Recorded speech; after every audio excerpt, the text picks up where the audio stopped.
Good morning students. Hope कि सब अच्छे होंगे एट योर होम्स। कुछ टर्म्स हमने कल की थी बेटा, आज हम उससे आगे प्रोसीडिंग करते हैं। तो क्या है, आज हमारी जो फर्स्ट टर्म है that is called as scalar quantities. So what do mean by scalar quantities बेटा? स्केलर क्वांटिटीज़ वो क्वांटिटीज़ होती हैं कि जिनमें हम सिर्फ क्या बताते हैं, मैग्नीट्यूड, यानी जिनका सिर्फ क्या होता है, मैग्नीट्यूड। मैग्नीट्यूड की बात हमने फर्स्ट यूनिट जब स्टार्ट की थी, यूनिट टर्म को डिफाइन किया था, वहाँ बताया था कि जो आगे का न्यूमेरिकल फैक्टर होता है जिसकी सिर्फ एक फिक्स्ड वैल्यू होती है, जैसे हमने कहा था 7 kg, जो 7 है that is called as numerical value, तो वही हमारा क्या हो जाएगा, मैग्नीट्यूड हो जाएगा। तो हम इसको अगर डिफाइन करते हैं तो बेटा क्या डिफाइन करेंगे, the physical quantities which have only magnitude but no direction, यानी डायरेक्शन नहीं बताते कि किस डायरेक्शन में हम बात करें, north south east west, towards जैसे towards east side, west side, due east, due west, इस तरह की हम बात करते हैं। तो इनकी बात नहीं करते हम स्केलर टर्म्स के अंदर, ठीक है, स्केलर क्वांटिटीज़ के अंदर बात नहीं करते हम। So they are called as scalar quantities. For example हम बात करते हैं मास हो गया, लेंथ हो गया, डिस्टेंस हो गया, these are all scalar terms, right. इसके बाद अगर हम बात करें वेक्टर क्वांटिटीज़ की, तो वेक्टर क्वांटिटीज़ क्या होती है बेटा, these are those physical quantities which are having both magnitude as well as direction. Suppose you are traveling a distance of 7 kilometer. तो अगर हम कहते हैं सिर्फ 7 किलोमीटर चले हो, तो हम अगर स्पेसिफाई नहीं करते कि किस डायरेक्शन में चले हो, स्कूल की तरफ चले हो या कहीं और चले हो, तो हम उसको कहेंगे कि स्केलर क्वांटिटी है। स्केलर की हिंदी में तुमने किया होगा 9th क्लास में, अदिश क्वांटिटी, अदिश राशि, ठीक है। तो लेकिन अगर हम इसी को स्पेसिफाई करें कि तुम 7 किलोमीटर चले हो टूवर्ड्स योर स्कूल या टूवर्ड्स द ईस्ट डायरेक्शन, तो यही हमारी जो टर्म है वो वेक्टर क्वांटिटी बन जाएगी, क्योंकि हमने 7 किलोमीटर यानी मैग्नीट्यूड भी बता दिया 7, और हमने डायरेक्शन भी बता दी that is towards your school. So these are those quantities, these are those physical quantities which have both magnitude as well as direction, so they are called as vector quantities. तो इसके example बहुत सारे हैं, जैसे velocity हो गया, displacement हो गया, फोर्स हो गया, एक्सेलरेशन हो गया, टॉर्क हो गया। So these are all examples of the vector quantities. Clear है बेटा?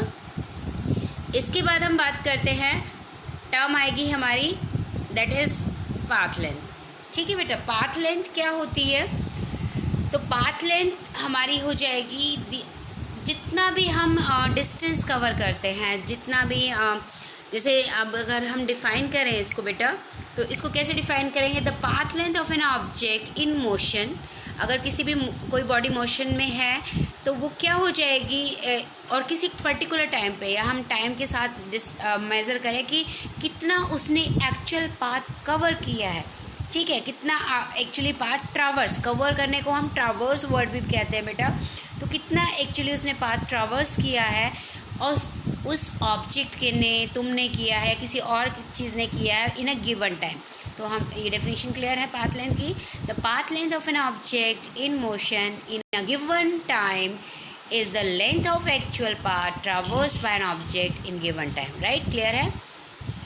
इसके बाद अगर हम बात करें डिस्प्लेसमेंट, क्योंकि डिस्टेंस होता है total path length covered by an object, ये हमने अपनी 9th क्लास में भी किया था कि हमारी दूरी, और अगर हमें विस्थापन में डिफरेंस करना था तो हमने दूरी को कहा था कि कुल तय किया गया रास्ता हमारा क्या होता है, दूरी कहलाता है। लेकिन अगर हम कहें एक आरंभिक बिंदु और एक अंतिम बिंदु से एक सीधी रेखा खींच दें तो shortest distance covered by an object is called as displacement, या हिंदी उसके हम विस्थापन की बात कर सकते हैं, ठीक है। तो जो पाथ लेंथ है उसको हम डिस्टेंस में भी कंसिडर कर सकते हैं। तो डिस्प्लेसमेंट क्या हो जाएगा बेटा, the displacement of an object in motion, वो मोशन में है object, in a given time is defined as, तो उसको कैसे डिफाइन करेंगे बेटा, हम कैसे डिफाइन करोगे उसको हम डिफाइन करेंगे किससे, कैसे डिफाइन करेंगे, हम उसको डिफाइन करेंगे the change in the position of an object, यानी उस ऑब्जेक्ट ने कैसे अपनी पोजीशन चेंज की है, और you may defined as the difference between the final and the initial position हमारी आरंभिक बिंदु हो गई और जो फाइनल पोजीशन है वो हमारा अंतिम बिंदु हो गया। तो जो डिस्टेंस है वो शॉर्टेस्ट डिस्टेंस जो covered by an object that is called as displacement of an object या बॉडी।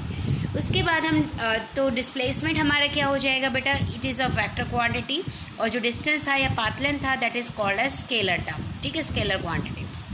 इसके बाद बात करते हैं हम स्पीड के बारे में, राइट। तो स्पीड क्या है, it is defined as the ratio of the total path length.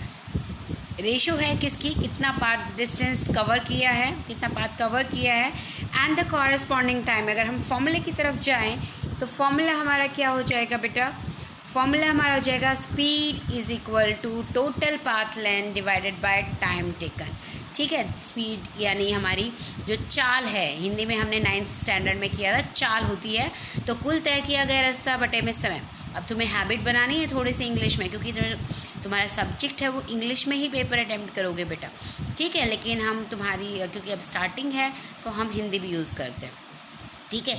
तो स्पीड हमारा हो जाएगा टोटल डिस्टेंस या total path length divided by time taken, right. इसके बाद हम बात करते हैं यूनिफॉर्म स्पीड। तो यूनिफॉर्म स्पीड क्या हो जाएगी बेटा, यूनिफॉर्म स्पीड को अगर हम डिफाइन करें that is if the object is said to be in uniform motion if it covers equal distance in equal interval of time whatsoever the smaller interval may be, ठीक है।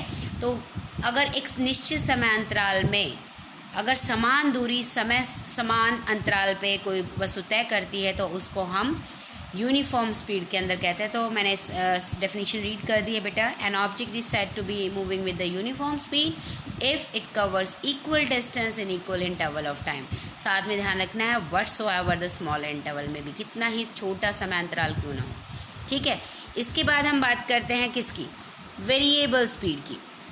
तो variable speed हमारी क्या हो जाएगी, an object is said to be moving with variable speed. Variable होता है कि जो बदलाव होता रहे जिसके अंदर, तो an object is said to be moving with the variable speed if it covers equal distance in equal interval in unequal interval of time.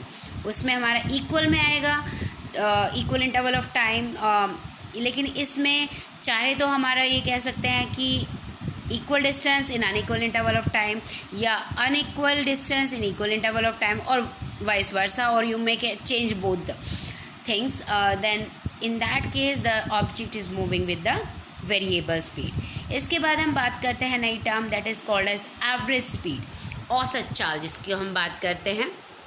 तो एवरेज स्पीड क्या होता है, दैट इज इक्वल टू, फॉर्मूले की बात करें हम तो फॉर्मूला हमारा हो जाएगा बेटा क्या, average speed is the total distance travel divided by total time taken, यानी कुल तय किया गया रास्ता डिवाइडेड बाय कुल लिया गया समय, ठीक है।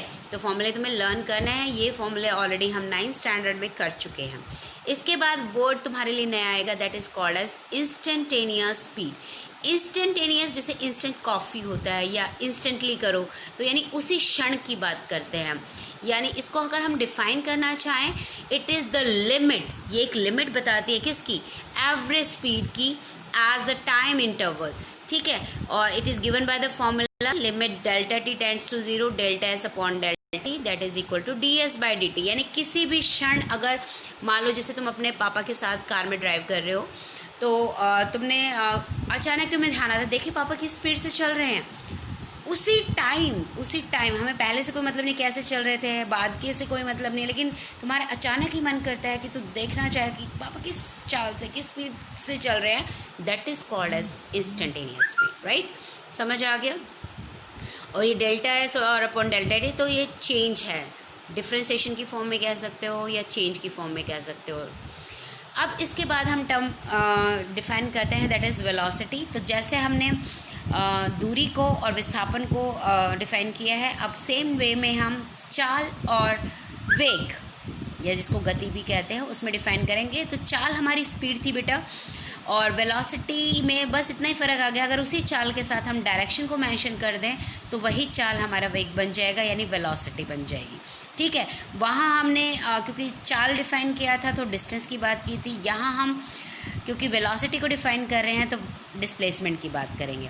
तो हम डिफाइन कर रहे हैं, it is defined as the ratio of the displacement and the corresponding time interval taken by the object. और फॉर्मूले की बात करें तो velocity is equal to displacement upon time interval, right. तो जैसे हमने उसको डिफाइन किया था, किसको, यूनिफॉर्म स्पीड को डिफाइन किया था, वहाँ बस हमने इक्वल डिस्टेंस कहा था। यहाँ हम बात कर देंगे equal displacement in equal interval of time how so ever the small interval में भी, यानी कितना ही छोटा से छोटा समय अंतराल क्यों ना हो। हम क्या बात करते हैं बेटा, हम बात करते हैं किसकी, हम बात करते हैं यूनिफॉर्म वेलोसिटी की। वहाँ यूनिफॉर्म स्पीड थी, यहाँ पर हम बात करेंगे किसकी, यूनिफॉर्म वेलोसिटी की, अगर डिस्टेंस के बजाय हम डिस्प्लेसमेंट ले लें, राइट। समझ आ रहा है, समझ आ रहा होगा, ठीक है। अब नेक्स्ट टर्म हम डिफाइन करने वाले हैं क्या, uniform motion in a straight line. तो यानी कोई ऑब्जेक्ट सीधा चल रहा है, स्ट्रेट लाइन में चल रहा है और उस वक्त उसका क्या है, यूनिफॉर्म मोशन हो रहा है। तो उसको कैसे डिफाइन करेंगे, यूनिफॉर्म मोशन को भी हमने डिफाइन किया था। An object is said to be in uniform motion if its velocity is uniform, यानी एक जैसी वेलोसिटी हो। जैसे हम कहते हैं स्कूल में यूनिफॉर्म पहन के आनी है, यानी सबकी जो ड्रेस है, तुम वैसे ड्रेस बोल देते हो लेकिन इट इज़ यूनिफॉर्म, वो एक जैसी होनी चाहिए, यूनिफॉर्मिटी, एक समानता, समान होना चाहिए सब कुछ। तो इसने कहा कि ऑब्जेक्ट को हम यूनिफॉर्म मोशन में कब कहेंगे बेटा, इफ़ अगर उसकी वेलोसिटी जो हो जाए वो यूनिफॉर्म हो जाए, इसका मतलब equal displacement in equal interval of time. अगर इसको हम डिफाइन करना चाहें, दो पोजीशन स्पेसिफाई कर दें, एक हमारी x1 है, एक हमारी x2 है, तो difference in the two values यानी final displacement, final distance, final position कह सकते हो, final position minus initial position divided by time interval. Time interval होता है दो समय के बीच का अंतराल। जैसे अगर मैं कहती हूँ 5 मिनट के बाद टेस्ट है, तुम फटाफट क्या करो, घड़ी देखोगे अपनी फटाफट। और हाँ, अगर सपोज इसमें कितना बजा है, 9 o'clock हुआ है, तो 5 मिनट का मतलब क्या होता है, 9:05। तो तुमने क्या किया, 9:05 माइनस 9 कर दिया ऑटोमेटिकली, तो अपने आप ही वो 5 मिनट आ गया, राइट। तो ये अंतराल हो गया। तो v यानी velocity is equal to formula x2 minus x1। अब ऊपर देखो हमने इसके क्या लगा रखा है, हमने एक साइन लगा रखा है, ये लगा रखा है x2 वेक्टर, ये वेक्टर का निशान होता है बेटा, ठीक है। माइनस हमने कर दिया x1, दो पोजीशन हो गई, second position first position, divide by क्या कर दिया, time interval t2 minus t1, क्योंकि टाइम कभी भी क्या नहीं होता, वेक्टर नहीं होता, इट्स अ स्केलर वैल्यू, तो उनके ऊपर हम वेक्टर साइन नहीं लगाएंगे, ठीक है बेटा।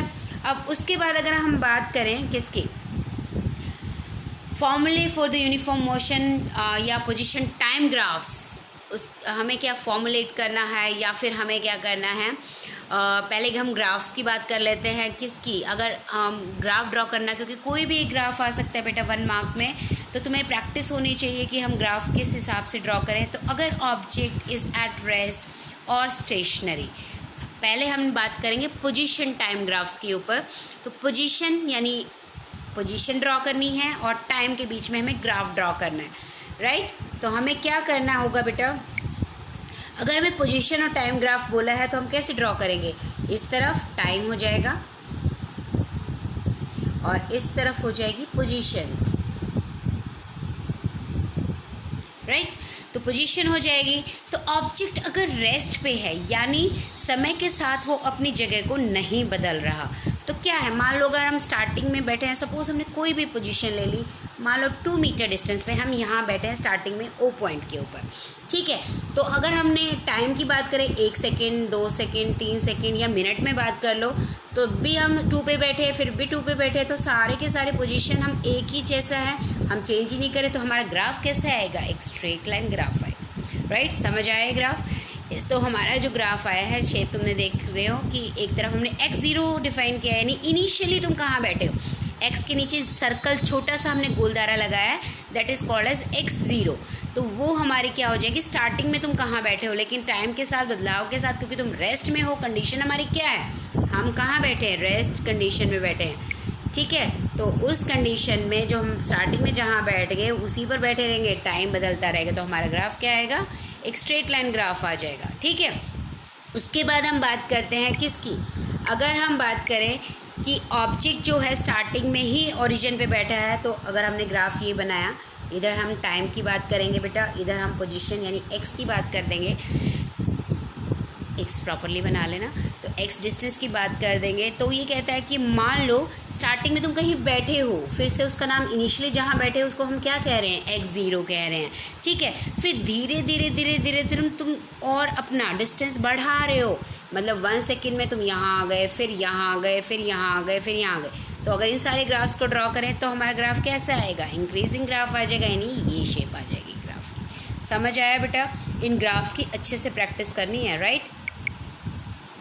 ठीक है, तो इसके बाद हम बात करते हैं नेक्स्ट ग्राफ के बारे में। If an object is moving with the constant negative velocity, यानी इसका मतलब स्टार्टिंग में तुम मैक्सिमम डिस्टेंस पे बैठे हो बेटा, और फिर धीरे धीरे अपनी जो डिस्टेंस कम करे जा रहे हो, यानी मैक्सिमम पहले यहाँ बैठे हो, डिस्टेंस टाइम ग्राफ चल रहा है, फिर धीरे धीरे धीरे धीरे धीरे कम कर रहे हो, तो इसका मतलब नज़दीक आ रहे हो किसी चीज़ के, तो ये ग्राफ हमारा उसको क्रॉस नहीं करवाना, स्टार्टिंग में उसी पॉइंट पे मिला देना है, यानी जहाँ पहुँचना था पहुँच गए, ठीक है।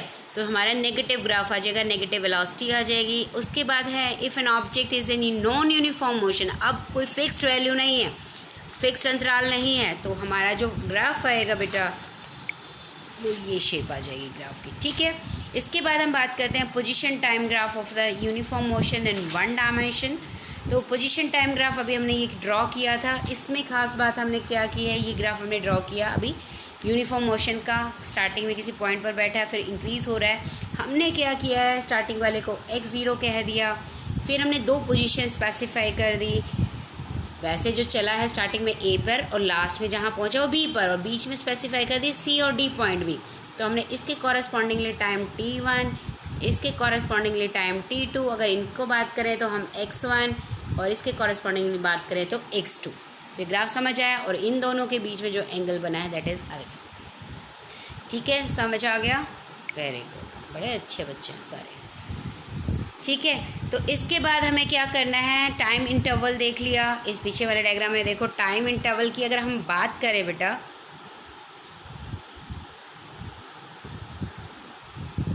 तो टाइम इंटरवल की अगर हम बात करते हैं तो उसमें क्या होगा, देखो ये पॉइंट्स, टाइम इंटरवल क्या होता है, यानी जिन 2 पॉइंट के हम स्पेसिफाई कर रहे थे, C और D पॉइंट की बात कर रहे थे, तो यहाँ T1 है, यहाँ T2 है, इनके पोजीशन के जो पॉइंट्स हमने नाम दे रखे हैं वो ध्यान रखना, ठीक है।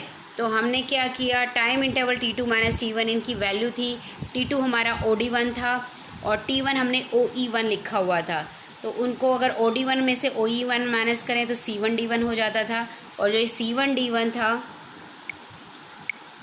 ये जो C1D1 था बेटा, ये किसके इक्वल है, इसके इक्वल है, तो ये CE के इक्वल था, ठीक है। तो हमने CE लिख दिया इसका नाम।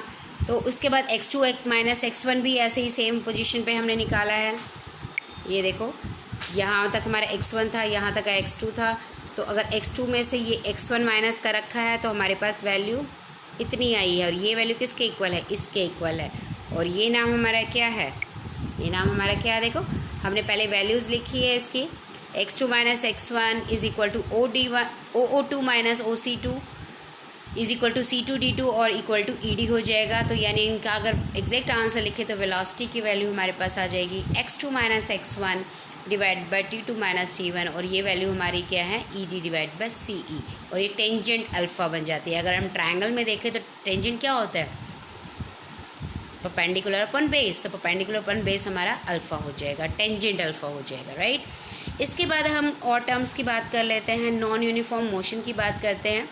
तो यूनिफॉर्म मोशन में equal distance in equal interval of time, अगर वेलोसिटी की फॉर्म में बात करें तो equal displacement in equal interval of time आ गया था बेटा।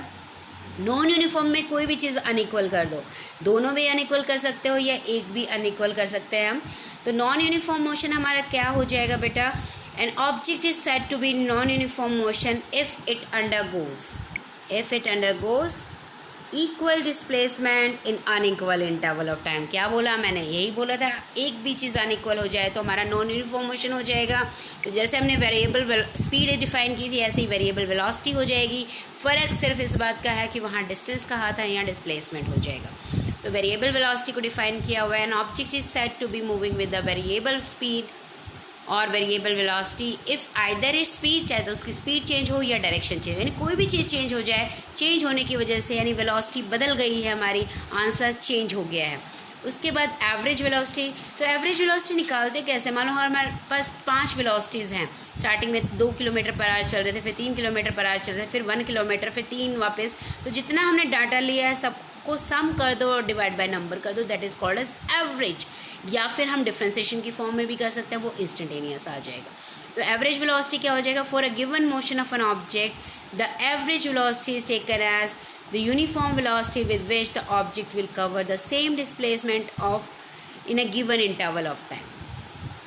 ठीक है। और ये जो इंस्टेंटेनियस वेलोसिटी की अगर हम बात करें तो वो मैंने बताया था, किसी भी इंस्टेंट पर अगर हमें वैल्यू निकालनी है तो वेलोसिटी किस हिसाब से चल रहा है, तो उस हिसाब से मतलब हमारी जो किसी भी मोमेंट पे अगर हमें वेलोसिटी देखें, यानी जो हमने एवरेज स्पीड की बात की थी बेटा, उसी को अगर डायरेक्शन के साथ इंक्लूड कर दें तो वो हमारी क्या हो जाएगी, इंस्टेंटेनियस वेलोसिटी। ठीक है, समझ आ गया। न्यू टर्म्स हैं, टाइम लगेगा बेटा, तो तुम्हें इनको लर्न करना है और जो समझना है वो पूछ सकते हो। That's all for today, thank you.